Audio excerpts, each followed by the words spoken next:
Hey guys, and welcome to the final game, game number 100 of the Mack vs. Machine series, where I'll be playing 100 games of Scrabble against the top online bot, HastyBot.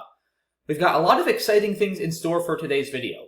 It's actually a very important game, not just because it's the final game of the series, but because there's a lot at stake.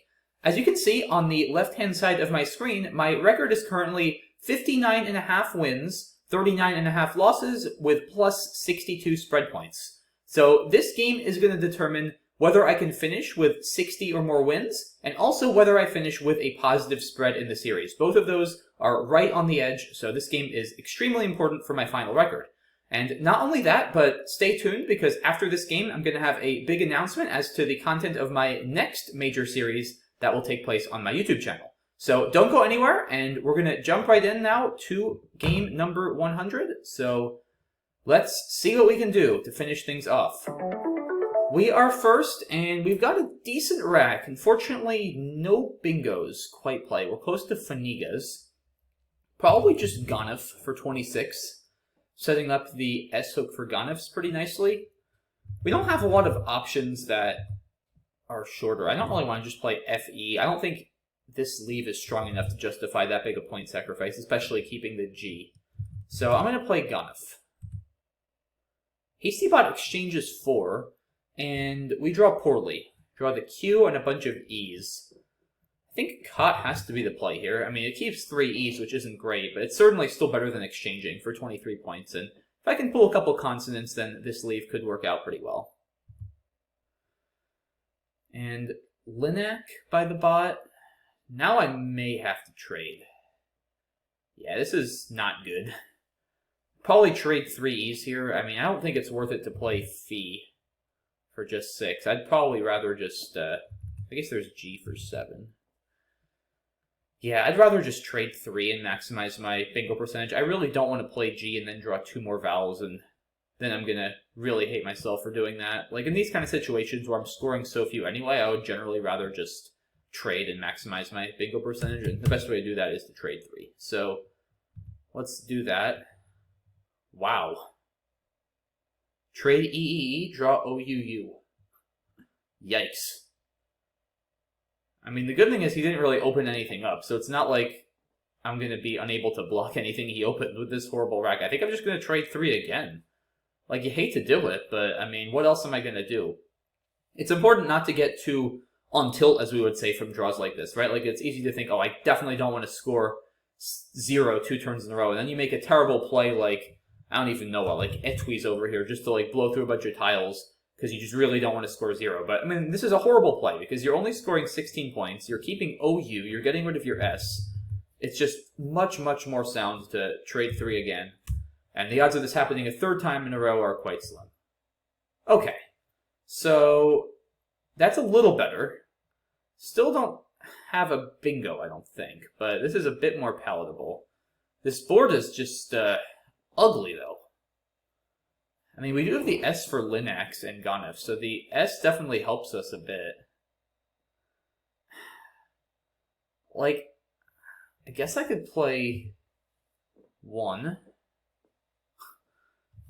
I mean, I don't want to cash in the S. That doesn't really make sense. I wonder if trading 2, trading HN, is a crazy idea.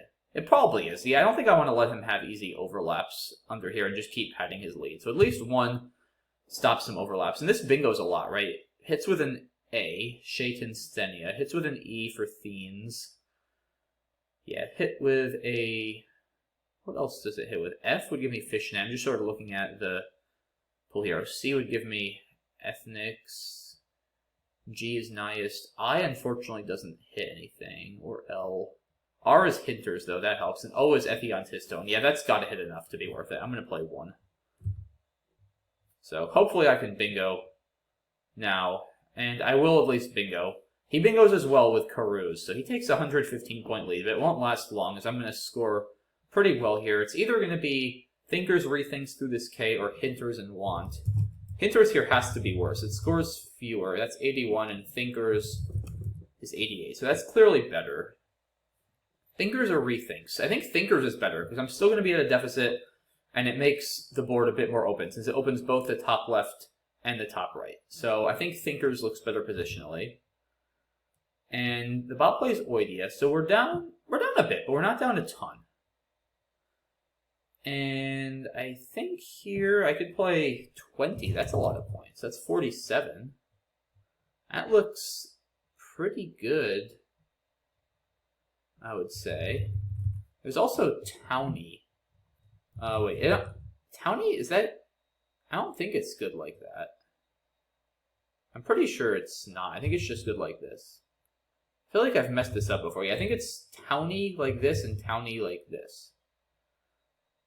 Yeah, I hope I'm not mistaken. I don't think this is a word. I'm definitely not going to risk it with 20 available. It is a bit risky, but it scores 47 points. So thankfully 20 does score more than 20. Yeah, hopefully he can't hit the T too badly. But it's basically an even game after this, so I'm not in a terrible position. Okay, so OPA, that's not too bad. 27 points. What is bad is my draw here. A lot of vowels. I guess I have I for a decent score, though, to bail myself out a little bit. I feel like my situation is very precarious, because it's an even game, but he's got a tempo, and I've got a bad rack, so I really need to hope that he can't score a lot of points. Could also consider Emu for 23. Gets rid of an extra vowel. Gets rid of the U, which is nice. It's not a crazy idea, but I kind of would prefer scoring a bit more and also getting rid of the Y. Probably helps my bingo percentage. It also blocks the X spot if he were to have drawn the X. It saves Mun and Jun down here for the next turn as a backup, if nothing else. So I think I'm going to play I. Dang it! That is bad. That's a lot of points, and it doesn't take an S. Oh man, negative spread might happen, guys. We'll see. I mean, it's not over yet, but it's not looking good. It's not looking good. So probably Ovum? Scores pretty well, opens some stuff up. I'm quickly running out of space, though. Not great. Guess I could play with Ganefs or on the right still, so it's not entirely out of the question for me to bingo. I just don't have a lot of other options, I don't feel like, so let's do it. Okay, so he plays red, and I do have Soilage. So this game is not over. Still not looking good, but it's not over. Soilage is 78. I feel like that's gotta just be better than Seraglio or Girasol, right? 72. I guess what I need to think about is, what are realistically my chances of coming back without another bingo? Not great, but not non-zero. I mean, he just played 6 tiles. He could have drawn well, but he could have also drawn, like, a bunch of U's and some other garbage. So, if I don't bingo another time, I'm going to really need to hope that he drew badly. But, I mean, is there really any reason to not just take the points with Soilage? I mean, it actually probably makes it even more likely I'll bingo anyway, since it leaves both the bottom right and the top open for 8s. If I play Girasol, I do give myself a nice line for 7s. The line with Ganefs is dead anyway, because there's no S's left. But it's pretty easy for this to get blocked. I guess I do have the G as well, or maybe Seraglio then. Because now, this is actually the best in terms of forking the board, because now I have a really good 7s line here, and a really good line through this S. So that's very enticing. So yeah, that's 72. That would put me 321. That would mean I'm down 17. Plus his turn. I play Soilage. 78. I'm down 11 plus his turn. Huh. Tough call.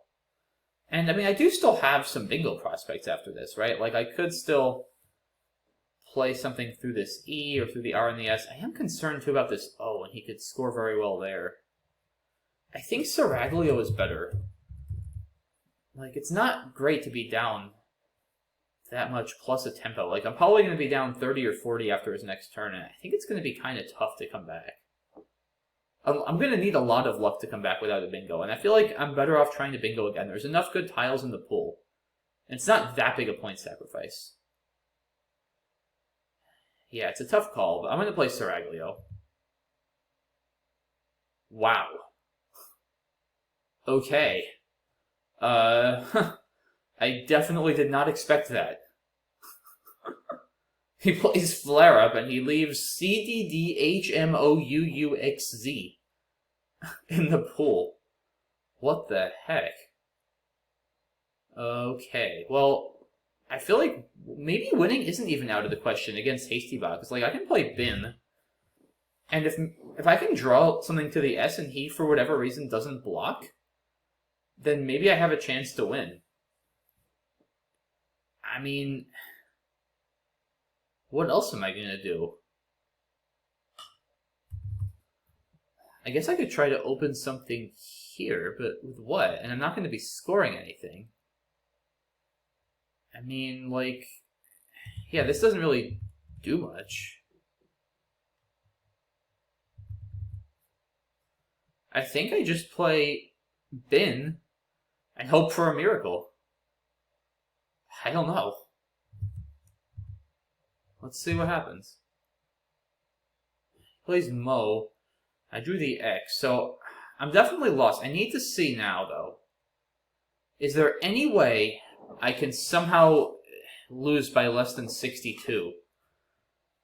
Because that's the current margin of spread in the series. Can I Z-stick him, actually? Wait a second. DDUUZ, what a rack. He has Za and Ad, so I probably can't Z-stick him. But what if I play Lex and then Rakan? Does that get me to within 62? Oh, I also have Jinx and X there. That's a lot, but then I can't go out. And Ads nets him more than Zod. He doesn't have any other Z spots, right? I don't think he does. And if he doesn't play the Z, then I stick him. And that's even worse. So, okay, so I play Lex. That is 37? Alright, so hold on. 37 points. He plays Za for 11. That's a net of plus 26 for me. I play Rakan for 21. That's plus 47. I get DDUU. That's 12. Plus 59 is my net. So, plus 59. I'm currently down 117. That's a difference of 58. So I'm going to lose by 58. Which means I'm going to have a net spread of plus 4. In the whole series, if my math is right. And I didn't miss something. That's wild. And is that my best endgame? It's gotta be, right? Like, I mean, that's as good as I'm going to score with the X, unless I play this. I mean, that's a lot of points, but then I don't go out. And he gets ads down, so this is clearly better for him. And, like, I just need to make sure I'm not missing a Z spot, right? I really don't think I am. Yeah, there's nowhere else to play Za. There's no, like, C or W for cuz or was, anywhere that would fit. I feel pretty confident that he has to just play Za. And if he doesn't play the Z for whatever reason, then I just catch him with it or stick him and win by even more. So, alright, let's do it. And he plays Za, and now Rakan. And we lose by 58. So, wow. Final score in the series, 59.5, 40.5, plus 4. Plus 4. That is just insane. 100-game series, the final spread aggregated over everything is plus 4. Not 400 or 4,000, literally plus 4. That's actually wild, guys. Wow. What a clutch endgame to finish with a positive spread. I'm a little disappointed to not get the 60 wins, but, you know, that's still pretty cool. Wow, what an ending. Let's take a look at this game. It's a tough game. I feel like I played pretty well, but let's see. Ganef looks good. Yeah, these couple turns were tough. I mean, I don't know. I guess it's higher on static. Maybe I should just take the 7 points, but I really wanted to reduce my chances of getting another Nightmare Val draw, which clearly didn't help. Now I have to exchange again. Yeah, I mean, it's never a good feeling going exchange, exchange, one tile fish for 6, but sometimes it's just the best play. I mean, like, this is just not good, like, to cash in. I'm so likely to bingo, and I did bingo next turn, so, like, this worked out okay. I'm playing fine so far. Okay, good. I was at least correct that Townie is not good with a Y. So I've definitely messed that up before, so I'm happy I at least got that right. So 20 is clearly correct. And then, yeah, I think I is fine over Emu. 8's a lot to give up, and I do at least shed the Y, which is good. Yeah, over Big really, really stung. Ooh, that's a cool play, Moshav. It's 42. Keeps AEU, though, which is so much worse. I think Ovum has to be better. It does, though, Moshav have the merit of opening this M and some more real estate on the top of the board. I just think AEU is too rough a leaf to stomach, so I should have at least seen it and considered it, but Ovum is probably fine. He plays red, and yeah, this was an interesting turn. I definitely made a non-standard play here, playing Seraglio for 6 fewer points. I mean, I just felt after Soilage, and maybe I underestimated my chance of coming back without a bingo. As it turns out, he wouldn't have gotten Flare-Up done. I wasn't really considering the possibility of him bingoing back. But, yeah, I guess with Soilage, I mean, I score 6 more, which is significant. I mean, that gets me to within 11. I don't know, I just felt like a lot of the time he scores 30 or so, goes up by 40, and I just kind of didn't love my prospect of winning without a bingo at this point. Like, I'm still down 11 in the tempo. That's a lot to make up. And I do feel confident that Seraglio significantly increases my chances of getting a bingo down, because now I have 2 really good lines on opposite sides of the board. I have 7s next to the O in Seraglio, and I have 8s to or through this S. After Soilage, I do have a lot of possibilities for 8s, but the problem is they're going to disappear pretty quickly, right? He's often going to play something, say, through this E over here, and that'll block most of my 8s if he plays something through this R as well. It's pretty easy. He can also even play through this O, and that'll even block everything. I'd have to find a 9 at that point. So it's just going to make it really hard for me to bingo. And I felt like I needed to preserve good bingo chances for myself, given I'm still going to be at a deficit. So, I don't know. This is definitely a debatable play. I may have chose wrong here. It certainly didn't work out well, given him Flare-Up. And yeah, here, Bin, I just don't think there's really anything else to be done. I mean, I'm down 100. Even if I try to play Bro and open up another line, even if I bingo out, if he just plays, like, XU or something somewhere, he's gonna have enough. I don't know. Maybe there's some way I can force a win with a specific draw. I have no idea. But I think Bin is not an unreasonable effort, especially against HastyBot, knowing that he might not block the S. But yeah, this is the thing, right? If I don't score, I mean, I'm just going to lose, because he's going to find a way to score points. And I think I have here found the only way to cut this to within 62. I wonder. I can't help but look this up. I'm going to put this into Quackle. I want to know if I found the only way to lose by less than 62. So, one second, guys. Let me open this in Quackle. Okay, so let's go to this turn and ask Champ. I mean, I just feel like this has to be best, right? Because how else am I going to out in 2 and block ads and score nearly as many? Yeah, so X would have... Yeah, that's 7 less. So the final spread would have been -3 if I played X. Lar? Not sure what that's going for. What is, I'm just curious, what's the objective of this play? Because he just plays ads, and now what? I don't have Zenith, do I? Oh, I guess I just play this, and then go out with my CN next turn. Okay, interesting. But yeah, in any case, Lex was the only play in this position, according to Champ. The only play that would have allowed me to finish this series on a positive spread. So that's just wild. Wow. My next best option finishes with -3 spread, and Lex finishes with +4. That is just crazy. Okay, so yeah, let's go back to the Google screen here. And yeah, I mean, I don't know what else there is to say. I feel like I played really solidly this game. Just a couple of turns where he bingoed and scored a lot of points. Yeah, over big really hurt, and of course Flare-Up at the end. But I'm just really happy that at least I found the right endgame there and made this finish really exciting. So yeah, that is it, guys, for this game and for the series. So Yeah, I mean, what else is there to say here, guys? I feel like this game, ironically, was kind of representative in a small way of how the series as a whole played out. It was very much a roller coaster. Like, I started out really well, then HastyBot stormed back, and it was looking like HastyBot was maybe going to take control. It was just back and forth, and I feel like kind of around the maybe 70-ish game point, I really just took charge and went on another streak and kind of never looked back. So, very back and forth series, and lots of crazy finishes, kind of like we had with this game here. Just, yeah, some really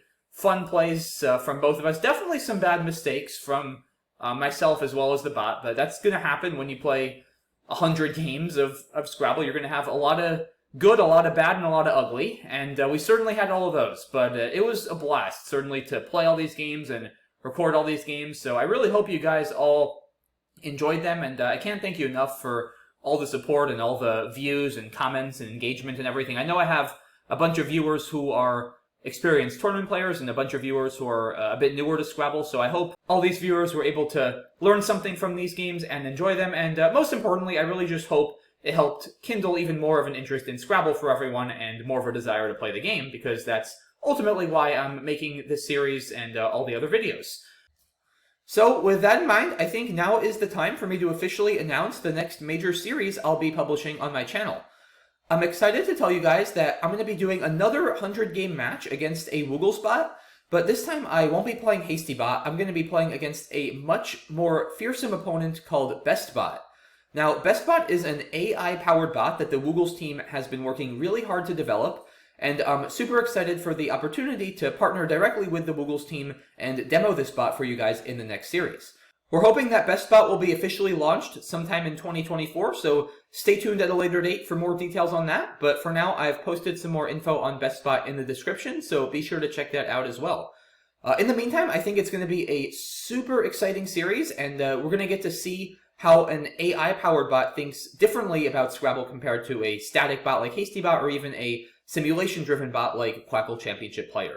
So it's going to be a really tough challenge for me. I'm sure I'm going to learn a lot. I'm sure you guys are going to learn a lot. And I think it's just really, really cool and great for the game in general. And I think there's even a chance that BestBot may change how humans play Scrabble if it uses some strategic techniques that were viewed as questionable or just weren't even thought of before. So really can't wait to see what BestBot comes up with in these next 100 games. And I know you guys are wondering when this next series is going to start. And the start date is going to be Monday, September 25th, so a little bit over a week from now.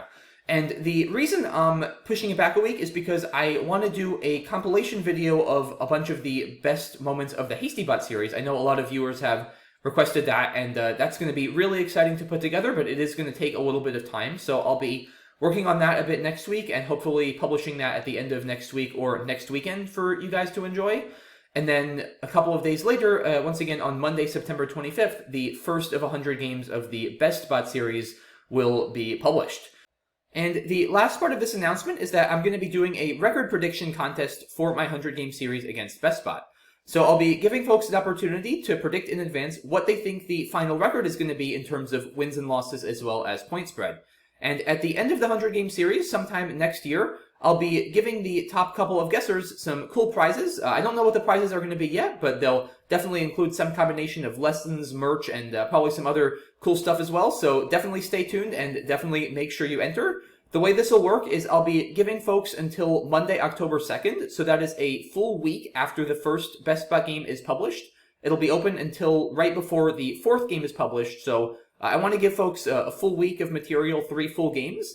That way, since I know BestBot right now is kind of this mysterious entity, and that way I think people will get a better handle on how BestBot plays and be able to make more informed predictions. I'll also be reminding folks of the prediction contest in the first couple of games next week, and basically to enter, just comment either in this video or any of the first 3 videos in that series what you think the final record is going to be in terms of record and point spread. And as I mentioned, at the end of the series, I'll be awarding some cool prizes to the top couple of guessers, so be sure you get those predictions in on time.